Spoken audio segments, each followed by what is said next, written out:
1922 ഇറ്റലിയിൽ തെരഞ്ഞെടുപ്പിലൂടെ തന്നെയാണ് മുസോളിനി അധികാരത്തിൽ വന്നത്. ഫാസിസ്റ്റ് പാർട്ടിയും ഫ്രാങ്കോയുടെ ഫലാഞ്ചലിസ്റ്റ് പാർട്ടിയും ചേർന്ന ഈ ക്ലാസിക്കൽ ഫാസം ഫിനാൻസ് മൂലധനത്തിന്റെ ആധിപത്യത്തെ മാറ്റിവെച്ചുകൊണ്ട് ഫാസത്തെക്കുറിച്ചുള്ള ഒരു ആലോചനയും സാധ്യമാവില്ല. സമവാക്യഭൂതം കേരളത്തിലെ മധ്യവർഗ മലയാളികളാകെ വേട്ടയാടിക്കൊണ്ടിരിക്കുന്ന ഒരു സമയത്താണ് രണ്ടാമതൊരു ചോദ്യം കൂടി ചോദിക്കാം.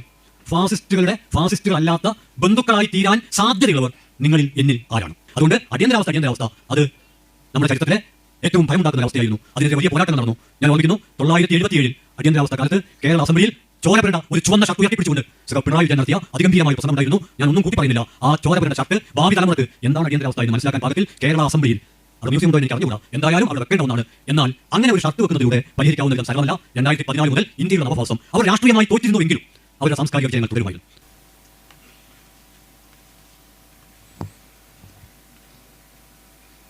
പ്രിയപ്പെട്ട അധ്യക്ഷ, പ്രിയപ്പെട്ട കൽപ്പറ്റ സദസ്സിലും വേദിയിലുമുള്ള പ്രിയപ്പെട്ട സുഹൃത്തുക്കൾ,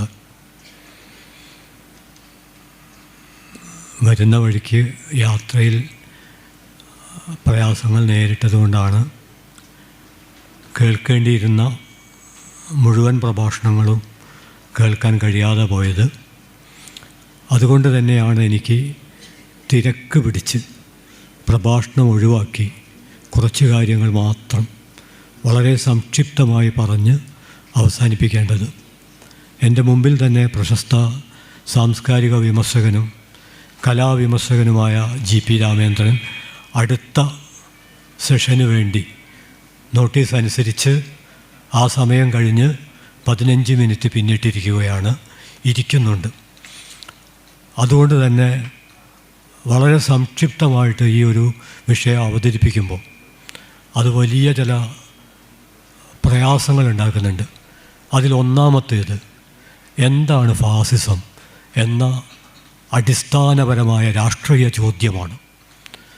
അതിനെ വ്യത്യസ്ത രീതിയിൽ നിർവചിക്കാറുണ്ട്, അടയാളപ്പെടുത്താറുണ്ട്. എന്തിന് ഒരാളൊന്ന് ഉച്ചത്തിൽ തുമ്മുന്നത് പോലും വല്ലാത്തൊരു ഫാസമാണല്ലോ എന്ന് തമാശയായി ആളുകൾ പറഞ്ഞു തുടങ്ങിയ കാലമാണ്. ഉന്തും തള്ളും, സംഘർഷം, സംഘട്ടനം, കൊലപാതകം, ചോരയൊഴുകൽ, വെല്ലുവിളി, ഇതൊക്കെയാണ് ഫാസിസമെങ്കിൽ ഇത് തുടങ്ങിയിട്ട് എത്രയെത്രയോ കാലമായി എന്ന് നമുക്ക് കരുതേണ്ടി വരും. എന്നാൽ ഫാസിസം എന്ന് പറയുന്നത് എത്രയെത്രയോ കാലമായി നിലനിന്നു പോരുന്ന ഒരു രാഷ്ട്രീയ പ്രത്യയശാസ്ത്രമല്ല. അത് സാമൂഹ്യ വളർച്ചയുടെ ഒരു പ്രത്യേക സന്ദർഭത്തിൽ മാത്രം രൂപപ്പെട്ടു വരികയും അതുകൊണ്ട് തന്നെ അതേ സാമൂഹ്യ വളർച്ചയുടെ മറ്റൊരു ഘട്ടത്തിൽ അപ്രസക്തമാവുകയോ അപ്രത്യക്ഷമാവുകയോ ചെയ്യുന്നതുമാണ്. അത് ദീർഘകാല ആയുസ്സുള്ള ഒന്നല്ല. ഉദാഹരണത്തിന് 1000 കൊല്ലത്തെ നിലനിൽപ്പാണ് അഡോൾഫ് ഹിറ്റ്ലർ സ്വപ്നം കണ്ടത്. അതായത് തനിക്ക് ശേഷം നിരവധി ഫാസിസ്റ്റ് പരമ്പരകളെ അദ്ദേഹം സ്വപ്നം കണ്ടു. പക്ഷേ നമുക്കറിയാവുന്നതുപോലെ 1922 മുതൽ 1945 വരെയുള്ള 23 കൊല്ലം മാത്രമാണ് ക്ലാസിക്കൽ ഫാസിസം ചരിത്രത്തിൽ നിലനിന്നത്. സർവ ആയുധ സന്നാഹങ്ങളും ഉണ്ടായിട്ട് കൂടി, അതായത് 1922 ഇറ്റലിയിൽ തെരഞ്ഞെടുപ്പിലൂടെ തന്നെയാണ് മുസോളിനി അധികാരത്തിൽ വന്നത്. 33 ഹിറ്റ്ലർ, 35-36 ഫലാഞ്ചലിസ്റ്റുകൾ സൈനികമായ അട്ടിമറിയിലൂടെ ജനറൽ ഫ്രാങ്കോയുടെ നേതൃത്വത്തിൽ, ചുരുക്കി പറഞ്ഞാൽ മുസോളിനിയുടെ ഫാസിസ്റ്റ് പാർട്ടിയും ഹിറ്റ്ലറുടെ ഫാസിസ്റ്റ് പാർട്ടിയും ഫ്രാങ്കോയുടെ ഫലാഞ്ചലിസ്റ്റ് പാർട്ടിയും ചേർന്ന ഈ ക്ലാസിക്കൽ ഫാസിസം അതിൻ്റെ എല്ലാ അവകാശവാദങ്ങളെയും തകർത്തുകൊണ്ട് 22 കൊല്ലം കൊണ്ട് അവസാനിച്ചു. അതോടൊപ്പം ഓർമ്മിക്കേണ്ട ഒരു കാര്യം, 1919 ഫാസിയോ ഡി കമ്പാറ്റിമെൻറ്റോ എന്ന പേരിൽ അറിയപ്പെട്ട, പിൽക്കാലത്ത് അതാണ് ഫാസിസം എന്ന ചുരുക്കപ്പേരിൽ കുപ്രസിദ്ധമായത്. ആ പ്രസ്ഥാനം രൂപം കൊള്ളുന്നത് 1919. 1919 രൂപം കൊണ്ടൊരു പ്രസ്ഥാനം 1922 രാഷ്ട്രീയ അധികാരം നേടിയെടുത്തു. 3 കൊല്ലം കൊണ്ട്. അത് മുസോളിനിയുടെ മാത്രം ഒരു വിജയമായിരുന്നില്ല, മറിച്ച് നമ്മുടെ സമൂഹത്തിൽ പല കാലങ്ങളിലായി നിലനിന്നു പോരുന്ന വംശീയമായ മുൻവിധികൾ, നിറത്തിൻ്റെ പേരിൽ, വംശത്തിൻ്റെ പേരിൽ, ഭാഷയുടെ പേരിൽ ഒക്കെ നിലനിന്നു പോരുന്ന മുൻവിധികൾ, ഒരടിസ്ഥാനവുമില്ലാത്ത ആ മുൻവിധികളുടെ അടിത്തറയിലാണ്, അതിനെ മുടക്കുമുതലാക്കി മാറ്റിക്കൊണ്ടാണ് ഫാസിസ്റ്റുകൾ അധികാരത്തിൽ വന്നത്. അതുകൊണ്ട് ഫാസിസ്റ്റുകളുടെ ശക്തി എന്ന് പറയുന്നത് അവരുടെ രാഷ്ട്രീയ പാർട്ടി മാത്രമല്ല, നമ്മുടെയൊക്കെ ജീവിതത്തിൽ ചരിത്രപരമായ കാരണങ്ങളാൽ നിലനിന്നു പോരുന്ന നിരവധി മുൻവിധികളാണ്. ആ മുൻവിധികളുടെ മുടക്കുമുതലാണ് ഫാസിസ്റ്റുകൾ അധികാരം പിടിച്ചെടുക്കുന്നത് എന്ന് നാം മനസ്സിലാക്കേണ്ടതുണ്ട്. അതുകൊണ്ട് അതിന് 3 കൊല്ലം പോലും വേണമെന്നില്ല, മറിച്ച് 1 കൊല്ലമായാലും മതിയാകും. ഇത്രയും ഞാൻ ആമുഖമായി പറയുന്നത്. ഫാസം എന്ന് പറയുന്നത് കൃത്യമായിട്ടും നാം മനസ്സിലാക്കേണ്ട ഒരു മൗലികമായുള്ള സത്യമെന്ന് പറയുന്നത് അത് ഫിനാൻസ് മൂലധനത്തിൻ്റെ നഗ്നമായ രാഷ്ട്രീയ ആധിപത്യമാണ്. കുറച്ചുകൂടി കൃത്യമായി പറഞ്ഞാൽ ഫിനാൻസ് മൂലധനത്തിൻ്റെ ആധിപത്യത്തെ മാറ്റിവെച്ചുകൊണ്ട് ഫാസത്തെക്കുറിച്ചുള്ള ഒരാലോചനയും സാധ്യമാവുകയില്ല. അതുകൊണ്ട് ഉന്തും തള്ളുമല്ല, സംഘർഷമല്ല, നമുക്കൊട്ടും യോജിക്കാനാവാത്ത ചോരക്കൊതിയല്ല. ആധുനിക കാലത്തൊരു പ്രത്യേകത എന്ന് പറയുന്നത് തന്നെ നിരവധി ചോരപ്പുഴകളിലൂടെ കടന്നു വന്ന നമ്മൾ സാമ്രാജ്യത്തെ യുദ്ധങ്ങൾ ഉൾപ്പെടെ ഇന്നെത്തി നിൽക്കുന്ന ഒരവസ്ഥയുണ്ട്. ആ അവസ്ഥയെ ഞാൻ ഒറ്റവാചകത്തിൽ ചുരുക്കുന്നു.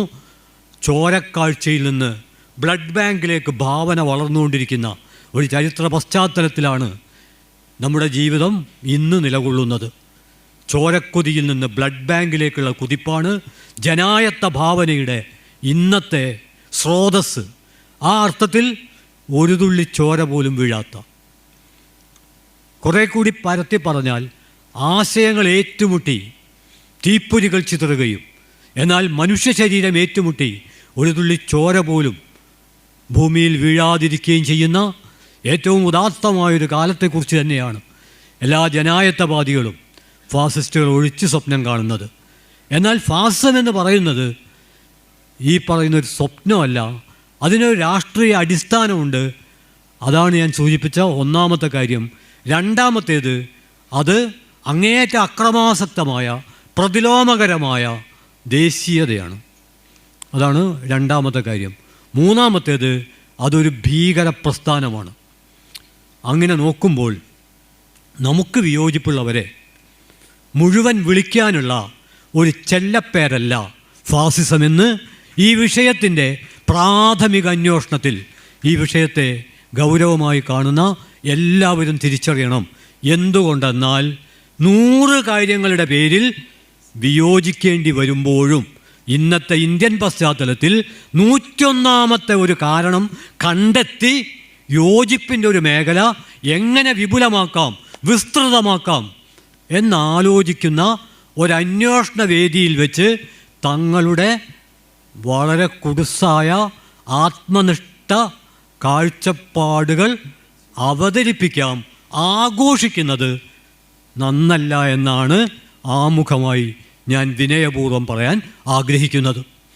ചരിത്രപരമായി വിശകലനം ചെയ്യേണ്ട എല്ലാ കാര്യങ്ങളെയും ചരിത്രപരമായി തന്നെ നാം വിശകലനം ചെയ്യേണ്ടതുണ്ട് എന്ന് സൂചിപ്പിച്ചുകൊണ്ട് ഞാൻ തുടക്കത്തിൽ പറഞ്ഞു, സമയപരിമിതി പരിഗണിച്ച് പ്രത്യേകിച്ചും ഈ യൂണിവേഴ്സിറ്റി ക്യാമ്പസിൽ നിൽക്കുമ്പോൾ കുറച്ച് കൊല്ലങ്ങൾക്ക് മുമ്പ് ഇതേ ക്യാമ്പസിൽ പുറത്തിറങ്ങിയൊരു പുസ്തകമുണ്ട്.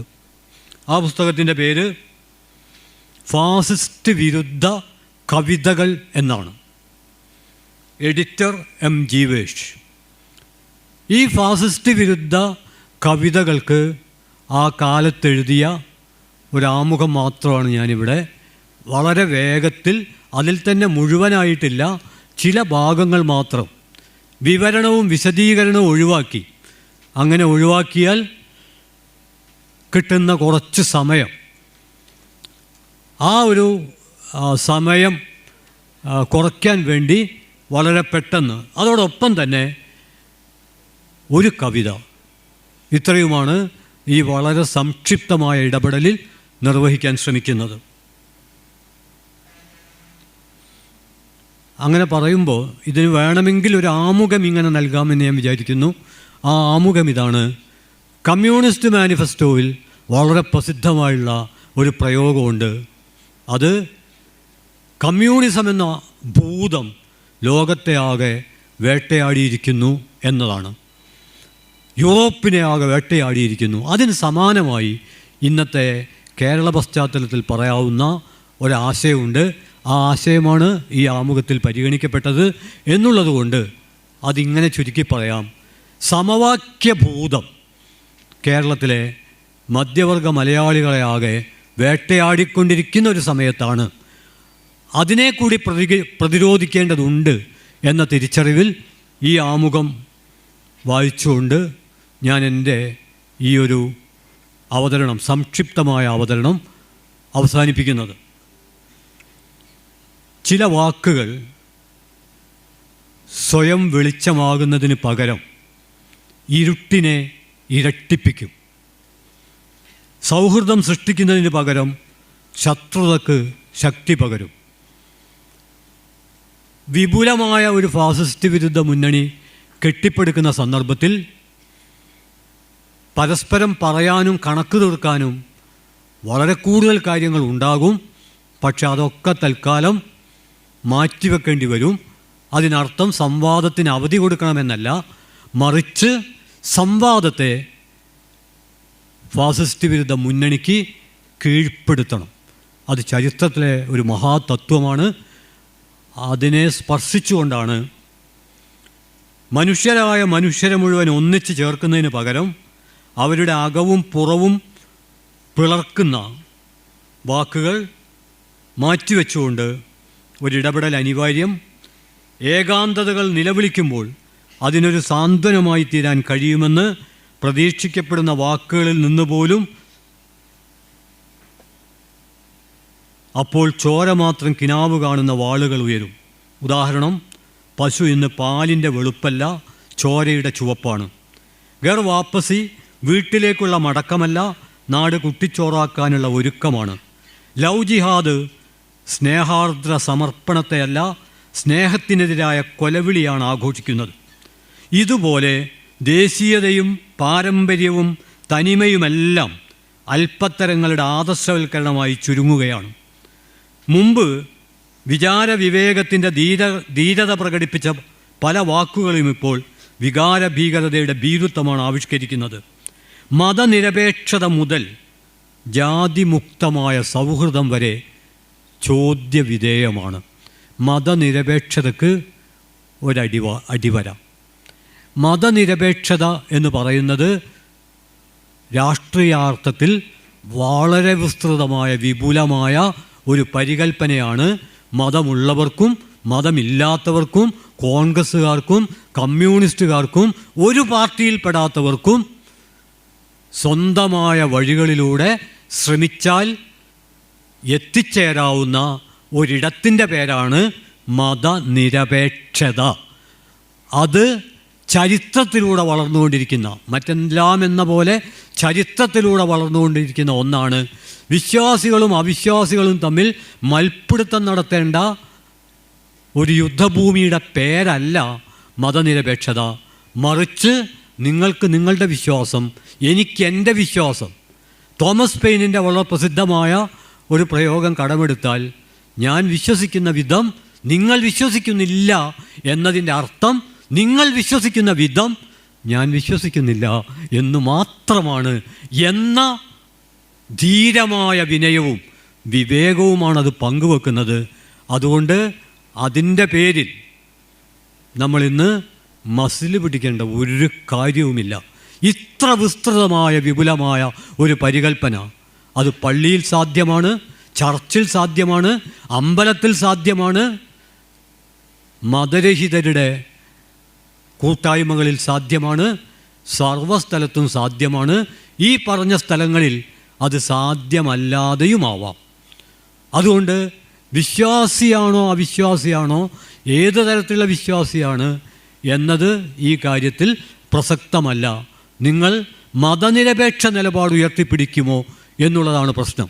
അതിൽ പ്രധാനമായും പരിഗണിക്കാവുന്ന 4 കാര്യങ്ങൾ വിശദീകരണം ഒഴിവാക്കുകയാണ്. മതപരമായ സ്വാതന്ത്ര്യം, ആചാരപരമായ നിഷ്പക്ഷത, പരിഷ്കരണപരമായ നീതി, സംവാദാത്മകമായ സൗഹൃദം. ഈ 4 കാര്യങ്ങളാണ് മതനിരപേക്ഷതയുടെ അടിസ്ഥാന മാനദണ്ഡമായി പരിഗണിക്കാവുന്നത്. അതവിടെ നിൽക്കട്ടെ. അയനസ്കോയുടെ ഒരു കഥാപാത്രം നിസ്സംശയം പറഞ്ഞത് സൗഹൃദം എന്നൊന്നില്ല എന്നായിരുന്നു. ആസന്നമായൊരു ഫാസിസ്റ്റ് വിപത്തിനെതിരെയുള്ള വേവലാതിയിൽ നിന്നാണ് അന്ന് ആ പ്രയോഗം പിറന്നതെങ്കിൽ ഇന്നത് ഇന്ത്യയിൽ പല സ്ഥലങ്ങളിലും ഒരു ജീവിതാവസ്ഥ തന്നെയായി മാറിക്കൊണ്ടിരിക്കുകയാണ്. സർവരും സർവകാര്യങ്ങളിലും പരസ്പര സമ്മതം പങ്കുവെക്കുമ്പോഴല്ല, പങ്കുവെക്കാനും പങ്കുവെക്കപ്പെടാതിരിക്കാനുമുള്ള സ്വാതന്ത്ര്യം സാക്ഷാത്കരിക്കപ്പെടുമ്പോഴാണ് നമ്മളൊക്കെയും ശരിക്കും സുഹൃത്തുക്കളാവുന്നത്. ഫോട്ടോ കോപ്പികളാവലല്ല, സ്വന്തം ഒരു എഴുത്തായിത്തീരലാണ് സൗഹൃദം. ഞാൻ ഒന്നുകൂടി വായിക്കുന്നു. ഫോട്ടോ കോപ്പികളാവലല്ല, സ്വന്തമായൊരു എഴുത്തായിത്തീരലാണ് സൗഹൃദം. വിയോജിപ്പുകൾക്കിടയിൽ നിന്ന് പോലും അപ്പോൾ മനുഷ്യർക്ക് കാലുഷ്യമേതുമില്ലാതെ ചിരിക്കാൻ കഴിയും. കൂട്ടത്തിൽ ഫാസിസ്റ്റ് വിരുദ്ധ കലയുടെയും സാഹിത്യത്തെയും കുറിച്ച് പറയുമ്പോൾ ഒരു കഥ, നിരവധി കഥകൾക്കിടയിൽ നിന്ന് ഞാൻ സൂചിപ്പിക്കാം. അത് ഷിഹാബുദ്ദീൻ പൊയ്ത്തുംകടവിൻ്റെ വളരെ പ്രസിദ്ധമായുള്ളൊരു കഥയാണ്. ആ കഥയുടെ പേര് KP ഉമ്മർ എന്നാണ്. ഈ പുസ്തകത്തിൻ്റെ കവറിൽ ഒരൊറ്റ കൊച്ചു വാക്യമുണ്ട്: എല്ലാറ്റിനും പിന്നിൽ ആ KP ഉമ്മറാണ്. എല്ലാറ്റിനും പിന്നിൽ ആ KP ഉമ്മറാണ്. അപ്പോൾ ആരോ പറഞ്ഞു അത്രേ, അതിന് KP ഉമ്മർ മരിച്ചു പോയല്ലോ. അപ്പോൾ ഗോപാലകൃഷ്ണൻ രോഷാകുലനായി പറഞ്ഞു, അതൊക്കെ അവൻ്റെ ഒരു അഭിനയമാണ് എന്ന് പറഞ്ഞു അത്രേ. കഥ ഞാൻ വിശദീകരിക്കുന്നില്ല. സത്യത്തിൽ ഒരു ഫാസിസ്റ്റ് വിരുദ്ധ കൂട്ടായ്മയിൽ മലയാളിക്ക് വായിക്കാൻ പാകത്തിൽ നിരവധി കഥകളുണ്ട്, കവിതകളുണ്ട്. വിനോദ് കൃഷ്ണയുടെ 9 ബരേറ്റ പോലുള്ള നോവലുകളുണ്ട്. പക്ഷേ ഇത് പ്രതീകാത്മകമായി ഒന്ന് ചൂണ്ടിക്കാണിച്ചു എന്നേ ഉള്ളൂ. KP ഉമ്മർ ഫാസിസ്റ്റ് വിരുദ്ധ കവിതയിൽ, ഈ പുസ്തകങ്ങളിൽ ഉള്ള കവിതയെക്കുറിച്ചുള്ള ചില കാര്യങ്ങളാണ്. ഇനി ആ ഭാഗങ്ങളൊക്കെ ഒഴിവാക്കിയിട്ട് ഞാൻ അവസാനിപ്പിക്കുന്നൊരു ഭാഗം വായിക്കാം. ഇന്നത്തെ ഇന്ത്യൻ അവസ്ഥയിൽ ഫാസിസ്റ്റുകളല്ലാത്ത ബന്ധുക്കൾ ആരാണ്? ഈ ഒരു ചോദ്യമാണ് ഞാൻ ഉന്നയിക്കുന്നത്. ചോദ്യം ആവർത്തിക്കുന്നു. ഇന്നത്തെ ഇന്ത്യയിൽ ഫാസിസ്റ്റുകളല്ലാത്ത ബന്ധുക്കൾ ആരാണ്? ഫാസിസ്റ്റുകളായ ബന്ധുക്കളെക്കുറിച്ച് നമ്മളിവിടെ നിന്ന് ഒച്ച വെച്ച് ഊർജ്ജനഷ്ടം ഉണ്ടാക്കേണ്ട ഒരു കാര്യവുമില്ല. അവർ അവരുടെ ബന്ധുക്കളാണല്ലോ. രണ്ടാമതൊരു ചോദ്യം കൂടി ചോദിക്കാം. ഫാസിസ്റ്റുകളല്ലാത്ത ബന്ധുക്കളായി തീരാൻ സാധ്യതയുള്ളവർ നിങ്ങളിൽ എന്നിൽ ആരാണ്? ഇത് രണ്ടും വളരെ അസ്വസ്ഥജനകമായ ചോദ്യമാണ്. വളരെ മുമ്പേ ഇത്തരം ഒരു ചോദ്യത്തെ അഭിമുഖീകരിച്ചുകൊണ്ട് അതിനോട് പ്രതികരിച്ചുകൊണ്ട് എഴുതിയൊരു ഭാഗം മാത്രം വായിക്കാം. ഒട്ടും തൃപ്തനല്ല ഞാൻ ഒരു സാംസ്കാരിക പ്രവർത്തകൻ എന്ന നിലയിൽ ഇങ്ങനെ വായിക്കുന്നതിൽ. അജടൻ ഷൗക്കത്ത് നോക്കുന്നുണ്ട്, ഇതല്ലല്ലോ വേണ്ടിയിരുന്നത് എന്ന അർത്ഥത്തിൽ. പക്ഷേ നിർവാഹമില്ല. ഇന്ത്യൻ ഫാസിസം ഇന്നതിൻ്റെ ബന്ധുക്കളേക്കാൾ ബന്ധുക്കളല്ലാത്തവരെ സ്നേഹിക്കുന്ന അവസ്ഥയിലാണ്. ബന്ധുക്കളെയും ശത്രുക്കളെയും വേർതിരിച്ചറിയുന്നതിൽ കണിശത പുലർത്തുന്ന ഫാസിസത്തിന് സംഭവിച്ച ഒരാശയത്തെറ്റിൻ്റെ ഭാഗമായല്ല ഈ അവസ്ഥ രൂപം കൊണ്ടത്. മറിച്ച് ഒരു വിധേനയും മറച്ചു വെക്കാൻ കഴിയാത്ത വിധം തങ്ങളുടെ അസൽ മുഖം നിരന്തരം ജനതയ്ക്ക് മുമ്പിൽ തുറക്കപ്പെടുമ്പോൾ ഇവർ മാത്രമല്ല ഫാസിസ്റ്റുകൾ,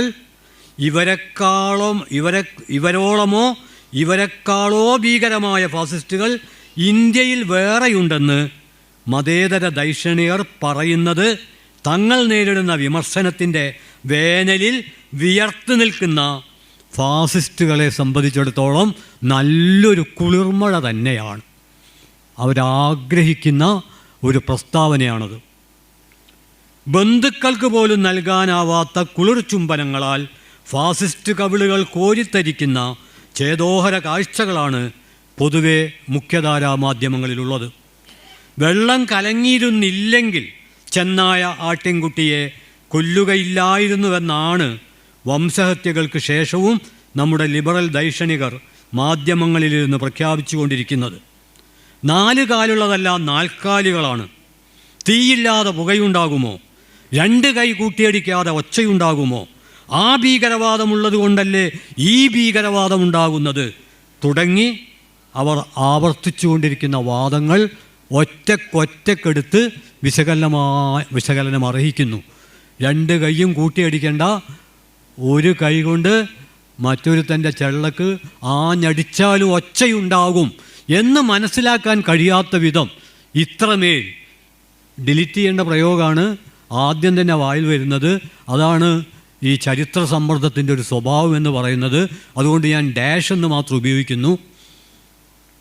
ഓരോരുത്തർക്കും സ്വയം പൂരിപ്പിക്കാവുന്ന വിധത്തിൽ.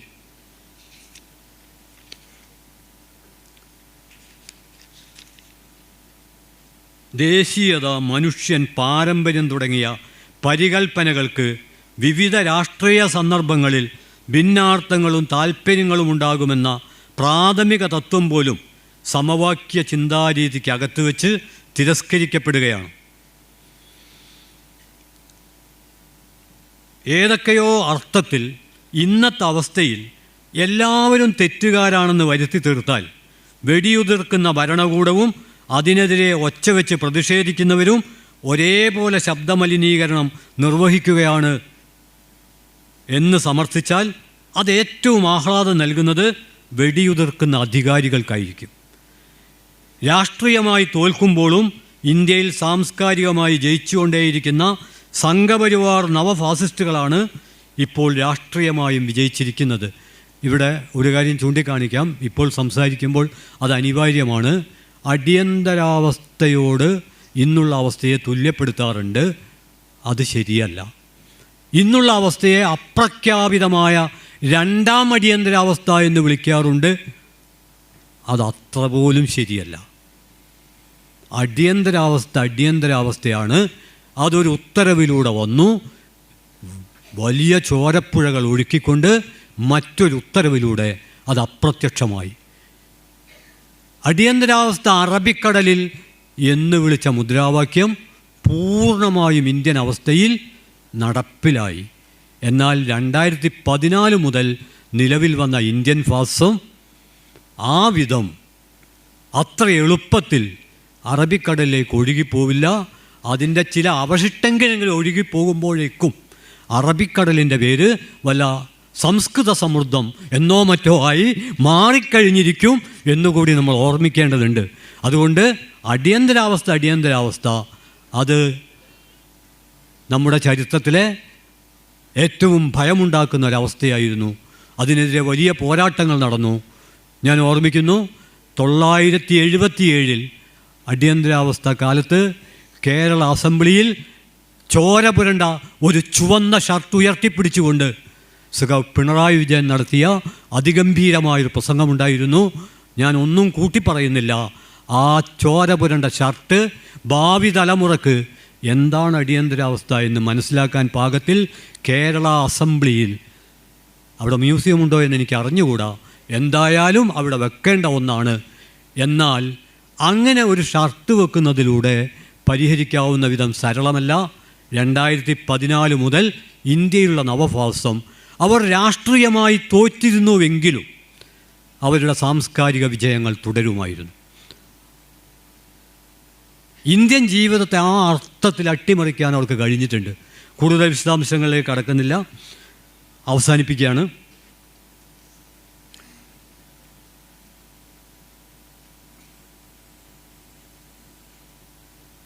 എന്നും ഇന്ത്യയിൽ ഇതുവരെ നിലനിന്ന ഒരു സർക്കാരിനും സാധ്യമാവാത്ത വിധത്തിൽ അവർക്കൊരു സാംസ്കാരിക രാഷ്ട്രീയ സംയുക്ത മണ്ഡലം സൃഷ്ടിച്ചെടുക്കാൻ കഴിഞ്ഞിട്ടുണ്ടെന്നും മനസ്സിലാക്കാൻ മടിക്കുന്നത് കൊണ്ടാണ് ഫാസിസ്റ്റ് സൗഹൃദം പങ്കുവെച്ച പലർക്കും സമവാക്യ നിർമ്മാണങ്ങളിൽ വ്യാപൃതരാവാൻ കഴിയുന്നത്.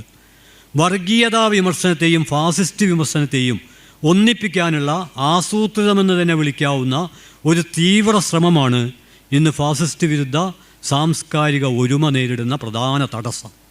ഫാസിസത്തിനെതിരായിരിക്കുമ്പോഴും ഫാസിസത്തിനെതിരെ ഉയർന്നു വരുന്ന വിപുലമായ ജനകീയ ഒരുമയെ ചിലർ ഭയപ്പെടുന്നു.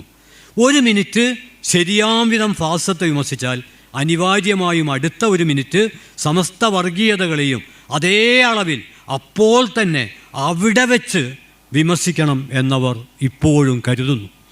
ആ കാലം ഇന്ത്യയിൽ നിന്ന് എന്നേക്കുമായി അപ്രത്യക്ഷമായി കഴിഞ്ഞു എന്നവർ തിരിച്ചറിയുന്നില്ല. മുഖ്യശത്രു മുഖ്യവൈരുദ്ധ്യം എന്നൊക്കെ പറയുമെങ്കിലും ശത്രുവിനെ മുഖ്യം അമുഖ്യം എന്നിങ്ങനെ വേർതിരിക്കുന്നത് അപ്രസക്തമാണെന്നവർ സ്വന്തം ദൈക്ഷണിക പ്രവർത്തനം വഴി സ്ഥാപിച്ചുകൊണ്ടിരിക്കുന്നത്. പശു പുല്ല് തിന്നുന്നത് നിർത്തി മനുഷ്യരെ തിന്നാൻ തുടങ്ങിയപ്പോൾ ഇതിലൊന്നും പങ്കെടുക്കാതെ ആ ചളിക്കുണ്ടിൽ കഴിയുന്ന പന്നിയെയാണ് അവർ ഗ്രൗണ്ടിലിറക്കിയത്. പാവം പന്നി. സമവാക്യ മാച്ച് സംഘടിപ്പിക്കാനാണ് ഇവർ ഉത്സാഹിച്ചത്. ഇന്ത്യൻ ഭരണഘടനയുടെ മാർഗനിർദ്ദേശക തത്വങ്ങളിൽ പശുവിനൊരു തൊഴുത്ത് കെട്ടിക്കൊടുത്തതുപോലെ പന്നിക്ക് കുത്തിമറിക്കുവാൻ ഒരു ചളിക്കുണ്ട് ആരും കുത്തിക്കൊടുത്തിട്ടില്ലെന്നുള്ളത് സമം ഒപ്പിക്കാനുള്ള തിരക്കിൽ അവർ മറന്നുപോയി. ഇനി നേരത്തെ പറഞ്ഞ PN ഗോപികൃഷ്ണൻ്റെ കവിതയിൽ നിന്നുള്ള 4 വരി. ഇപ്പോൾ തന്നെ ഏകദേശം എൻ്റെ സമയം അവസാനിച്ചു. ഇത് മുഴുവൻ ഫാസിസ്റ്റ് വിരുദ്ധ കവിതകളാണ്. നമ്മുടെ വിഷയവുമായി ബന്ധപ്പെട്ടുകൊണ്ട് ഇതിൽ തുടങ്ങുന്നത് തന്നെ കടമൻ്റെ പ്രസിദ്ധമായ ക്യാ എന്ന കവിതയാണ്. അതൊന്നും പറയുന്നില്ല. ആകെ പറയുന്നത് ഗോപികൃഷ്ണൻ്റെ കവിത മാത്രമാണ്. അതിൽ തന്നെ ഒരു 5-8 വരി. ഇന്ത്യ നമുക്ക് മറ്റ് പലതും പോലെ ഒരു ബിരിയാണി രാഷ്ട്രം കൂടിയായിരുന്നു. കായിക്കാൻ്റെ ബിരിയാണി, കരീംസിലെ ബിരിയാണി, ഹൈദരാബാദിലെ ബിരിയാണി എന്നിങ്ങനെ ഓരോ ഇന്ത്യൻ നഗരങ്ങളെയും നാം ബിരിയാണി കൊണ്ട് അടയാളപ്പെടുത്തി. നീ കണ്ടിട്ടില്ലാത്ത ഞാൻ കണ്ടിട്ടുള്ള ഉത്സവങ്ങൾ ബിരിയാണിയിൽ ഞാൻ വരച്ച് കാണിച്ചു. ഞാൻ വായിക്കാത്ത പുസ്തകങ്ങൾ നീ ബിരിയാണിയിൽ വായിച്ചു കേൾപ്പിച്ചു. ബ്രത്തിൻ്റെ വിഖ്യാത കവിത അദ്ദേഹത്തിൻ്റെ ജന്മശതാബ്ദി കഴിഞ്ഞപ്പോൾ വിശക്കുന്ന മനുഷ്യ അതൊരായുധമാണ് എന്ന് നാം വിശക്കുന്ന മനുഷ്യ ബിരിയാണി ഭക്ഷിക്കൂ അതൊരായുധമാണ് എന്ന് നാം ആദരപൂർവ്വം മാറ്റിയെഴുതി. അതെ, ബിരിയാണി ഒരു മനുഷ്യത്തീറ്റ മാത്രമായിരുന്നില്ല, അതൊരു രാജ്യമായിരുന്നു. ബഹുസ്വരതയുടെ സൗന്ദര്യം എന്നൊരു അടിക്കുറിപ്പ് നൽകാവുന്നതാണ്. ബിരിയാണി കഴിക്കുന്നവർ, ബിരിയാണി കഴിക്കാത്തവർ, പലതരം ബിരിയാണി, അതിൽ ചില ബിരിയാണി മാത്രം ഇഷ്ടപ്പെടുന്നവർ, ഇതൊന്നും ഇഷ്ടപ്പെടാത്തവർ, ഇങ്ങനെ പലതായിരിക്കുന്ന ഒരാൾ എന്ന് പറയുന്നത് തന്നെ പലരുടെ എഡിറ്റ് ചെയ്യാൻ പ്രയാസമായ ഒരു സമാഹാരമാണ്. എന്ന് പറഞ്ഞാൽ ബഹുസ്വരതയാണ് ജീവിതത്തിൻ്റെ സൗന്ദര്യം, അതിൻ്റെ ശക്തി, അതിൻ്റെ സമസ്തവും. അങ്ങനെയുള്ള ബഹുസ്വരത ആഘോഷിക്കുന്ന എല്ലാ എഴുത്തുകളും സത്യത്തിൽ പുരോഗമനപരമായ എഴുത്തുകളാണ്. അതേസമയം പ്രത്യക്ഷമായി എഴുത്തിൻ്റെ പേരിൽ അറസ്റ്റ് ചെയ്യപ്പെട്ടവരുടെ പട്ടിക ഉൾപ്പെടെ നമ്മൾ പരിഗണിക്കേണ്ടതുണ്ട്. അങ്ങനെ പരിഗണിക്കുമ്പോൾ ഒരുപാട് പേരുകൾ ഞാൻ പറയുന്നില്ല. പക്ഷേ ഞാൻ അവസാനിപ്പിക്കുന്നത് ബ്രത്തോൾഡ് ബത്തിൻ്റെ ഒരു കവിതയിലെ 4 വരി പറഞ്ഞിട്ടാണ്. ബത്ത് പറയുന്നുണ്ട്, എഴുതാനായി സ്വർണ്ണസിംഹാസനങ്ങളിൽ ഇരുത്തപ്പെട്ടവർ, എഴുതാനായി സ്വർണ്ണസിംഹാസനങ്ങളിൽ ഇരുത്തപ്പെട്ടവർ അവരുടെ വസ്ത്രങ്ങൾ നെയ്തവരെപ്പറ്റി ചോദ്യം ചെയ്യപ്പെടും. അവരുടെ പുസ്തകങ്ങൾ പരിശോധിക്കപ്പെടും. അവ വളരെ വിശദമായി വായിക്കപ്പെടും. അവയിലെ ഉദാത്തമായ വിചിന്തനങ്ങൾക്ക് വേണ്ടിയല്ല, തയ്യൽക്കാരെക്കുറിച്ചുള്ള യാദൃച്ഛികമായൊരു പ്രയോഗത്തിനു വേണ്ടി അവരുടെ പുസ്തകങ്ങൾ വായിക്കപ്പെടും. എഴുതാനായി സ്വർണ്ണസിംഹാസനങ്ങളിൽ ഇരുത്തപ്പെട്ടവർ നെയ്ത്തുകാരെക്കുറിച്ചുള്ള ഒരു പ്രയോഗത്തിൻ്റെ പേരിൽ വായിക്കപ്പെടും. അവയിലെ ഉദാത്തമായ വിചിന്തനങ്ങൾക്ക് വേണ്ടിയല്ല, നെയ്ത്തുകാരെക്കുറിച്ചുള്ള, തൊഴിലെടുക്കുന്ന മനുഷ്യരെക്കുറിച്ചുള്ള യാദൃച്ഛികമായൊരു പ്രയോഗത്തിന് വേണ്ടി അവരുടെ കൃതികൾ വായിക്കപ്പെടും. നമ്മുടെ കാലത്ത് അനിവാര്യമായും പറയുന്നതും എഴുതുന്നതും പ്രവർത്തിക്കുന്നതും സമസ്തവും വിപുലമായ ഒരു ഫാസിസ്റ്റ് വിരുദ്ധ കൂട്ടായ്മ. ആ കൂട്ടായ്മക്ക് ഒരു പോറലുണ്ടാക്കുന്ന വാക്യവും വരാതിരിക്കാൻ പരമാവധി ജാഗ്രത പുലർത്തിക്കൊണ്ട്, എത്ര ജാഗ്രത പുലർത്തിയാലും അത്തരം പ്രയോഗങ്ങൾ വന്നു പോവുകയാണെങ്കിൽ അടുത്ത തവണ അതിൽ ഞാൻ അഭിരമിക്കുകയില്ല എന്ന് പിന്മടക്കമില്ലാത്തൊരു പ്രതിജ്ഞ എടുത്തുകൊണ്ട് മുന്നോട്ട് പോകാൻ പ്രബുദ്ധമായ ഈ സദസ്സിന് കഴിയുമെന്ന പ്രതീക്ഷയിൽ നിങ്ങൾക്ക് അഭിവാദ്യങ്ങൾ അർപ്പിച്ചുകൊണ്ട് ഞാൻ എൻ്റെ വാക്കുകൾ അവസാനിപ്പിക്കുന്നു.